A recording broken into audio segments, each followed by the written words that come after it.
So you can imagine what's dominating the media in the UK. We'll have a look at that and some other stories as well. So we start with the front page of The Guardian, and it looks at Boris Johnson, who issued a Brexit ultimatum to Rebel MPs that a snap general election could happen if they push ahead with new legislation to block a no deal. So pictures of him dominate the front pages today. Meanwhile, according to The Times, Labour leader Jeremy Corbyn proclaimed himself delighted last night at the prospect of a general election, despite warnings from his party not to back Boris Johnson's proposed date for a snap poll. The Daily Mail takes pause from the never-ending Brexit drama, turning their attention to Number 10's new furry four-legged friend, Dylan. Mr Johnson's girlfriend, Carrie Simmons, brought home the 15-week-old rescue puppy who was abandoned for having a misaligned jaw. Now, business news in The Telegraph, which looks at how trade war tariffs and no-deal Brexit fears have prompted warnings global manufacturing is heading for recession. And returning to the Mail, a new cholesterol injection given twice a year could become an alternative to statins for millions. Instead of a daily pill, patients would now only need an injection every 6 months. And then finally in The Sun, Facebook may change its likes feature amid fears it inspires an online popularity contest. The button itself will not be removed. However, the number of likes other people's posts receive will be kept secret. That's what Mark Zuckerberg and his team are considering. Well, we have Stephanie Hare back with us in the studio to discuss all these stories. So, Stephanie, The Guardian, Johnson's ultimatum, it says, back me or face a snap Brexit election. Yeah, so it's a super quiet week here in the United Kingdom. We're wondering if we're going to have an early election. We're wondering if the Labour Party is going to thwart Mr Johnson's bid to potentially have a re-election in order to stop a no-deal Brexit from going through. So the question is, do you trust Mr Johnson not to move that election date from October 14th, which is what it would likely be if he loses a confidence vote and takes the country to an election? Or would he exercise his right to hold that election after October 31st? In other words, after this country has Brexited with no deal. And The Guardian talks about the fact that it was a very choreographed sequence of events that took place in Downing Street on Monday. You know, the cabinet meeting, and whilst they were meeting, you know, the rumours were swirling that he was going to come outside of Number 10, stand at that podium and announce a general election happening. Yeah. Of course, it wasn't that announcement. It was sort of a threat, a warning, wasn't it? To those rebel MPs within the Tory party, if you don't back me, that's what we're going to do. That's right. So, I mean, we're really living in extraordinary times here. We've seen the Prime Minister prorogue Parliament. We have seen him threaten to deselect any MP that were to vote against him today.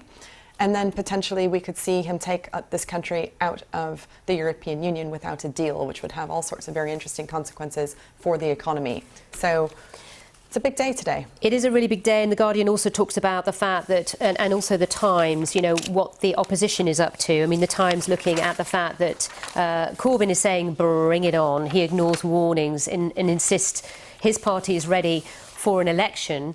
But also the two papers and many others discuss what we learnt from Labour and rebel Tories about what they actually don't want and what they're going to propose today in this bill that will be discussed, the fact that they want an extension of Article 50 into January of next year if there isn't a deal that they can carefully consider in Parliament prior to that. And which, of course, depends on the goodwill and agreements of the 27 other European member states who may not grant an extension unless there's some sort of extenuating circumstance. So they might grant an extension if they think, OK, you're going to hold a general election and we need to let you sort yourselves out. But if it's just going to be more of the same, it would be very difficult to see why European leaders would agree to that. The Times as well, picking up on former leader of the Labour Party, Tony Blair, warning, starkly warning, you know, in a speech of his real concern and worries about everything, about a general election, about a no-deal Brexit, and basically warning those to not go ahead with a general election. And yet Corbyn just says, I'm ready for this, bring it on. Yeah, there's a lot of sort of calculations at play for Labour here. It's entirely possible that Mr Corbyn is ready for a general election, but not not necessarily before October 31, right? So his party really has to make a calculation here. What's more important to them, stopping a no-deal Brexit or trying to win a general election when their polls put them around the sort of 20% popularity mark? And it's interesting, actually, because, this article on the side here of the Times looks at, would poll gamble pay off? It's 50-50. It's quite unclear what may happen if there were to be a snap general election as soon as October the 14th, because many are arguing, actually, could Boris win? Could he actually get a much bigger majority for the Conservative Party, which they desperately need? They just got one at the moment. But then we remember when Theresa May announced a snap general election, and at the time it looked like the Conservatives were in a pretty good position. Indeed. I think that right now it could go any way. We're a proper risk factor in the United Kingdom. Who knows what will happen? OK, well, introducing Dylan, a big distraction. This doggy Jack Russell Cross entering Downing Street. You're not happy about this story. I was enjoying it, but you're saying, come on, Sally. When I see this story, I think about all of the other things that we could be talking about, like the rise of poverty in this country and the number of people who have to use food banks in order to get food, or the fact that we might have medicine shortages, right? So I think this is just a brazen attempt to take up space. And to take our attention off the really important issues. This is Dylan. We're looking at Dylan now. There's lots of people asking about, Larry the cat, who lives at number 10. I'm not going to linger on it because I'm just feeling the vibe from Stephanie. She wants to move on. And so we will. We will not even linger any longer. So the business section of the Daily Telegraph, factories feel the pain as trade war intensifies. This is the manufacturing data that came out for the UK. This is kind of UK data, but actually this is true for many countries around the world. Indeed. So the United States, where I'm from, is in a trade war with China.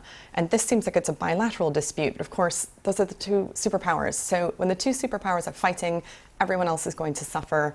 We're very focused on Brexit here in the United Kingdom, and that is certainly a global risk factor. But the really big one that the IMF was warning about is a global trade slowdown. But also, as well, it's not just the fact that the US is in a trade dispute with China, it's in a trade dispute with the European Union. It's in a trade dispute with everyone. It's pretty much trying to rewrite the rules with every trade partner around the world, isn't it? Yes. So at the moment, its attention is really on China, but that will move in good time. Indeed. The United States is talking about doing some sort of partial trade deal with Japan, for instance. But of course, this is nothing like what it would have enjoyed if it had been part of the Trans-Pacific Partnership, which President Trump's predecessor, Barack Obama, had negotiated and then Mr. Trump pulled out of immediately upon taking office. So we're really looking at, 2019 and 2020 particularly being quite a difficult economy to go into, just something we should all bear in mind. Yeah, and the UK manufacturers are very, very exposed for lots of different reasons. The jab that could replace statins instead of a daily pill, patients would only need an injection every 6 months, a really powerful cholesterol jab. Progress? Or, I don't know, what do you think?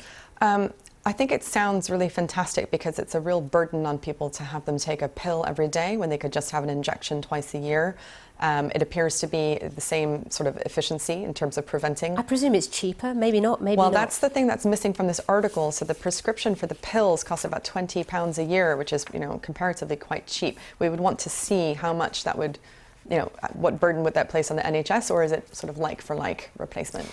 Let's move on to Facebook and this issue about likes. Facebook may hide its likes feature amid fears it inspires a popularity contest. This is Mark Zuckerberg, Facebook, seemingly wanting to make Facebook better for us and not impact our mental health. Is that what you think they're doing here, or is it just good PR?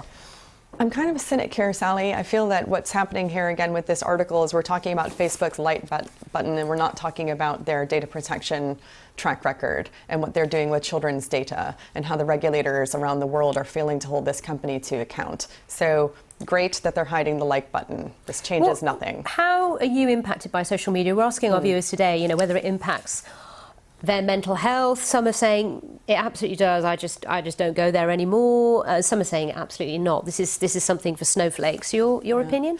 I use certain social media for work purposes only, but I don't use things like Facebook or Instagram. And is that because you're concerned about what they're doing with your information? Yes. More than your own mental health? Yes, I think their track record speaks for itself. Yeah, many would argue that. Absolutely. Stephanie, thank you so much for being with us here on The Briefing. And thank you too as well for all your comments about that final story.